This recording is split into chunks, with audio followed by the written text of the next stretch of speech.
Hey guys, welcome back to my channel. This is going to be my definitive guide of how to bench press 315 and the program that came alongside all of the progress I've seen since October of 2023. So just to give you guys a little bit of background on me. So I started lifting about 5 years ago. I've been very on and off. I've had multiple periods of time where I was not weightlifting for months at a time, but I will say that the last 2 years or so have been very, very consistent. So do with that as you will. But when I touched a weight for the first time, I was 140 or 145 pounds, somewhere in that neighborhood. Just for reference, I am 6'1". I now weigh in the 240 pound range, usually bouncing between 245 and 248 as of recording this. Now, weirdly enough, I always struggled specifically with the bench press, but not with the overhead press. We can get into that. I have a lot of weird quirks with my body, but this is also a very common thing for long arm guys.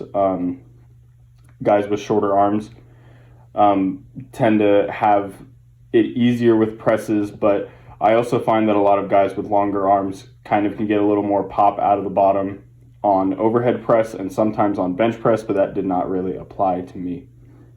It did take me the first 3 years of training to bench 225 for the first time. I just saw a Greg Doucette video where he reacted to, I believe it was Dylan McKnight, said that it's sad if you don't bench 225 within 8 months of lifting, which is just horseshit. I've met 2 people in all of my coaching journey and all the people that I've met who benched 225 or more within that 8 months. So that's full of shit. Anyhow, side tangent. But I was plateaued between 255 and 275 until about October of 2023, which is when I started this program that I am about to show to you all now. On screen, you guys are going to see the videos of where I was in October with a 255 close grip bench and a fail with a 275 close grip bench. Both of these lifts are a little bit skewed. I probably could have gotten 275 if I had done my normal grip width. Most people are going to find a little bit better success as far as 1 rep max goes when they do widen their grip a little bit. But this was sort of the end of my experimental phase as far as trying to move my grip around, see if the technique was the issue, before I realized that it was actually other factors. And then, of course, you guys have probably already seen it in my shorts at this point, as in YouTube shorts, not the other kind of shorts. That would be weird. Sorry, tangent. That I bench pressed 315 pounds with an almost pause about a little under a month ago. So what changed? I got real about why I sucked at the bench press. So I had a really poor mindset. I refused to let myself gain weight after I hit that 200 pound-ish mark. And I needed to essentially double the workload on my upper body training because I was training bench press very similar to the squat and deadlift. When really, if you're just focused on bench press, you can kind of train bench press as much as squat and deadlift combined. All right, bros. We got this beautiful picture of Eric Bugenhagen, who's very famous for the It's a Mindset clips of him deadlifting 700 pounds and screaming at the top of his lungs before, during, and after the lift. So half of lifting is a mental game.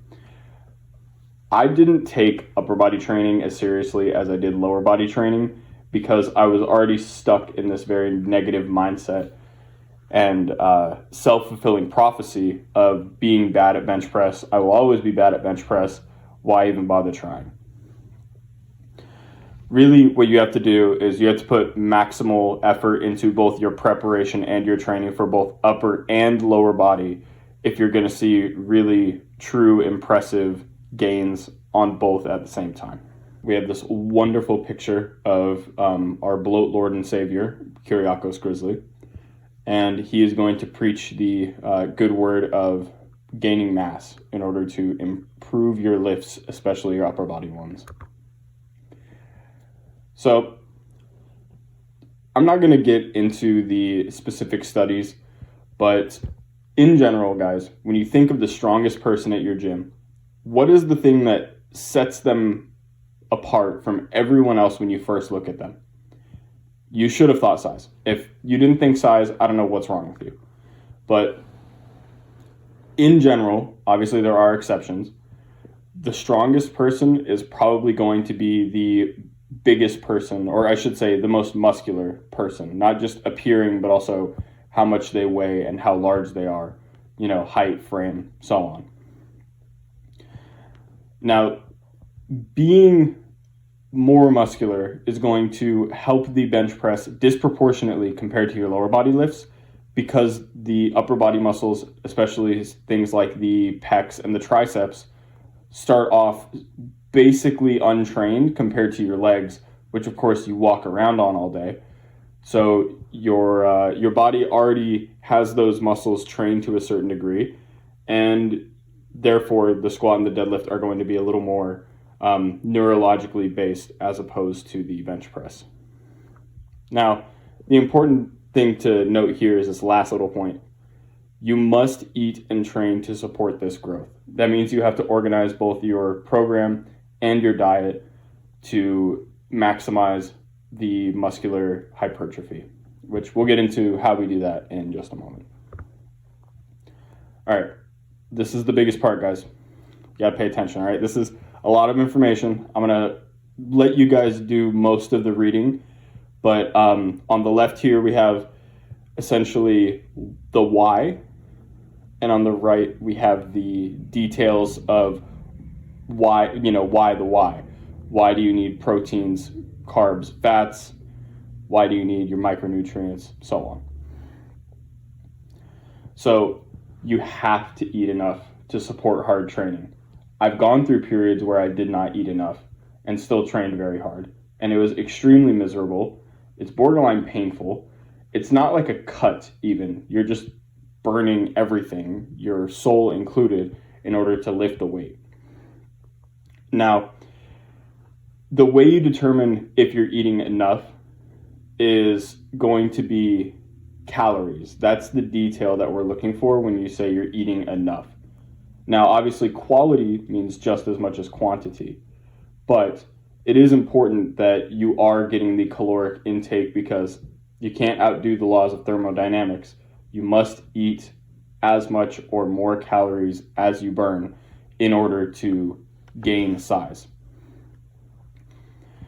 Now, everyone knows the if it fits your macros thing. I don't really completely buy into that. You do need micronutrients. But if you're going to have one or the other, obviously your macronutrients, your proteins, carbs, fats are going to be what's important here.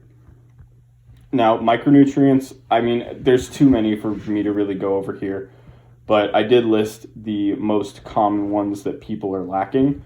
I would say the two that I regularly supplement are zinc and magnesium. Basically everyone's deficient in them. Even if you're a 300-pound guy who has to pound food all day, the chances are that you get in the necessary amount for adequate function of your mind and body is going to be very, very unlikely. All right, guys, let's get into this program. So here's just some requisites. The main things I'm going to focus on here are the 2 years of training experience and being injury-free.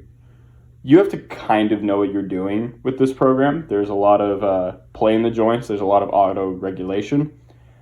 If you are not experienced enough to know when something feels right or wrong, you shouldn't be doing this.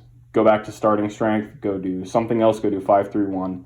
You need to get more experience in the gym before you try and jump onto something that's extremely advanced. Other than that, guys, here's our objectives. Get the muscles bigger and stronger. That's really it.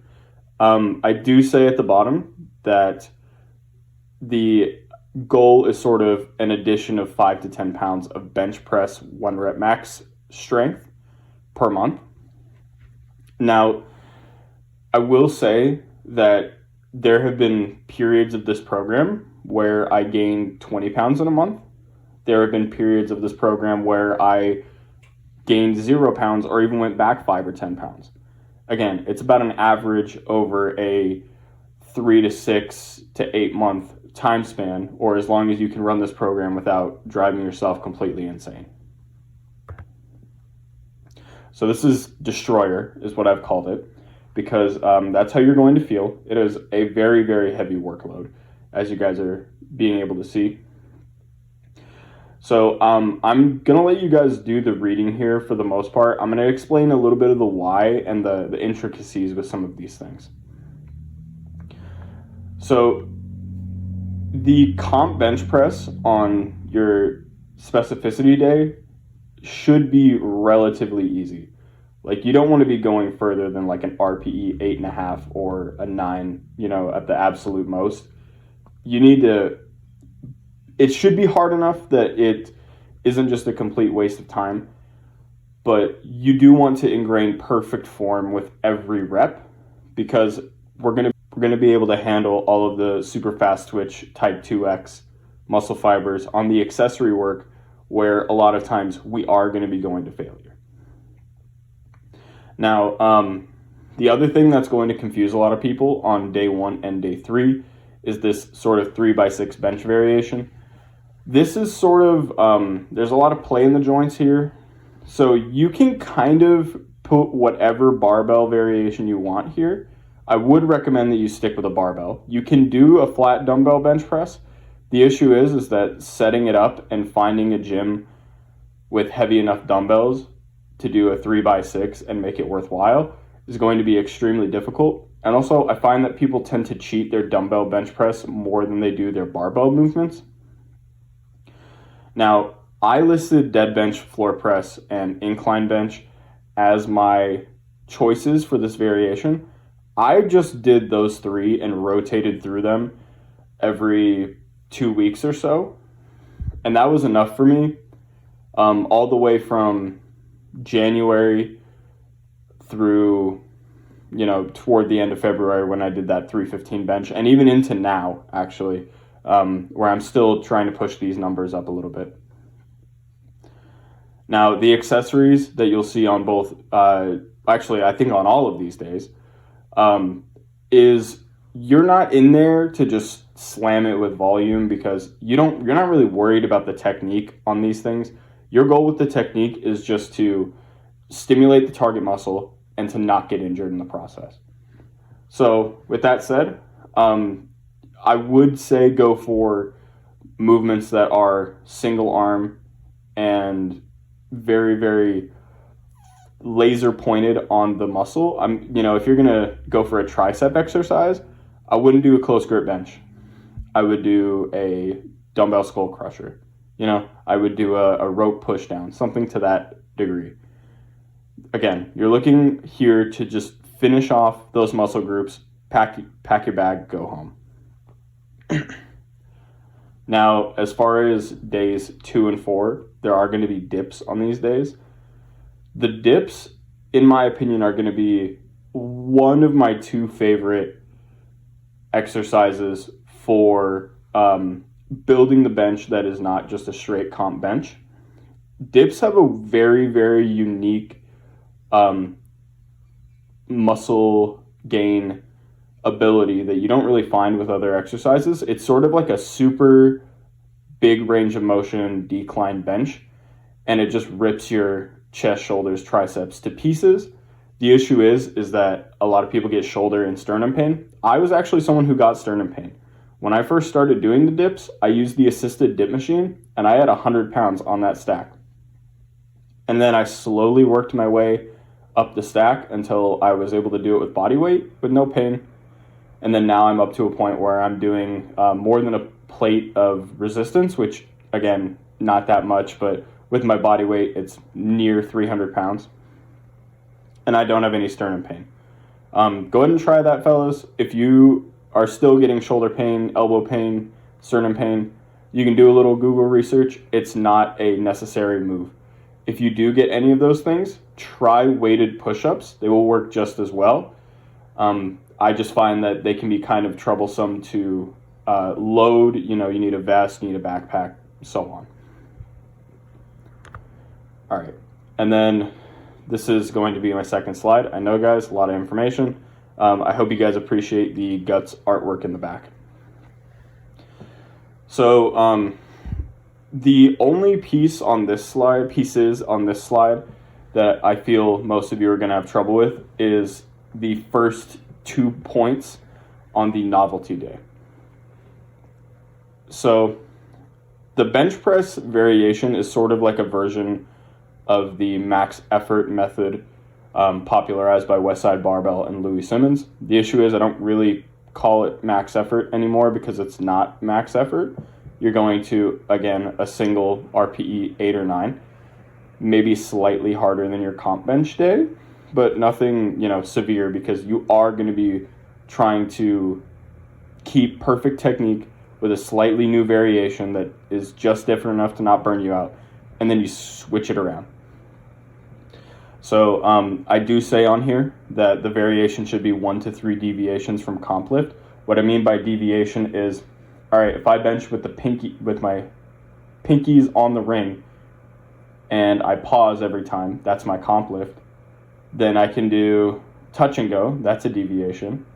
I could do close grip, that's a second deviation. And then I can pick my feet up and make it a Larson press, that's 3 deviations. That's just an example. So you can change the grip, feet position, whether that's on the bench, in the air, or on the ground.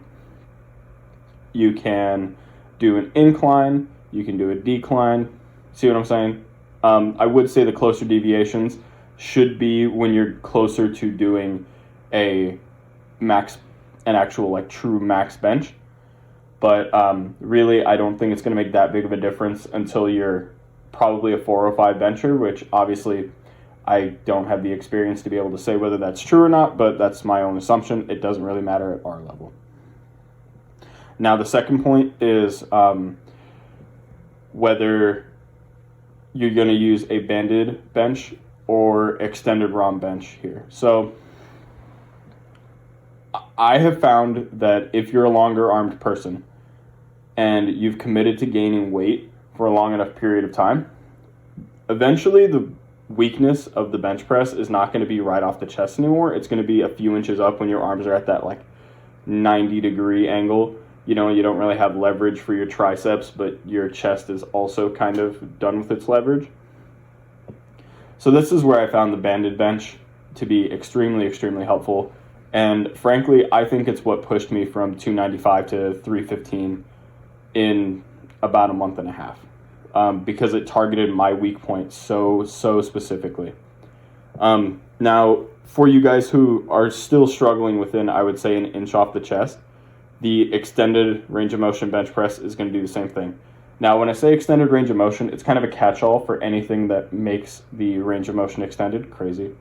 I did this by getting a pair of fat grips and putting it on a regular Olympic barbell, because then your hands have to move about an extra half inch past where they normally would, extending the range of motion. And that half inch is a big difference. Don't ever let anyone tell you a half inch isn't a big difference. Pause. Okay, resume. And it will cause a lot of chest growth, and it will give you a very unique feeling. Be careful with the shoulder pain, but you can essentially just ebb and flow between these two movements depending on where your weak point is. Now, again, same accessory movements on all 4 days. Different guidelines I give, but really it's kind of up to you after the first few movements on either day. It's just my recommendation past that point, and it's not really as much of my template or program. It's more just to give you guys a guideline for where to go. So here's some notes. Increasing load is the primary form of progression. I'm not really going to go into adding sets or reps on anything except maybe the accessories. I'm not going to go from doing 4 to 5 sets of banded bench unless I feel like that's the only way I can progress. I'm going to try to keep volume fairly steady. I'm not really going to go up or down. The program is designed to mesh with lower body training. Holistic strength is cool, guys. Don't be a one lift wonder. It's really boring. And 3, your results may vary. You guys know this. Something I did not put on this slide, and that's my fault, I will probably put it on there in the editing phase of this, is that you should max out on your day 3, your novelty day.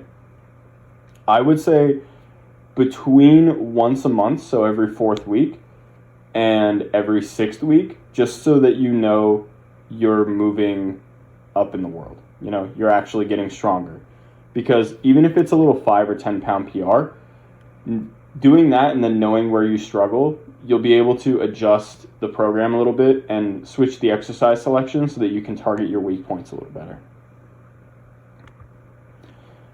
All right, guys, thank you for watching. I know that was a lot of jargon and a lot of information all in one sitting. It was a lot for me to read as well, but I really do appreciate you guys taking the time to come here and watch my video. Let me know what you guys think. Please consider liking or subscribing. That's going to be all for me, guys. Thank you so much for watching. Bye.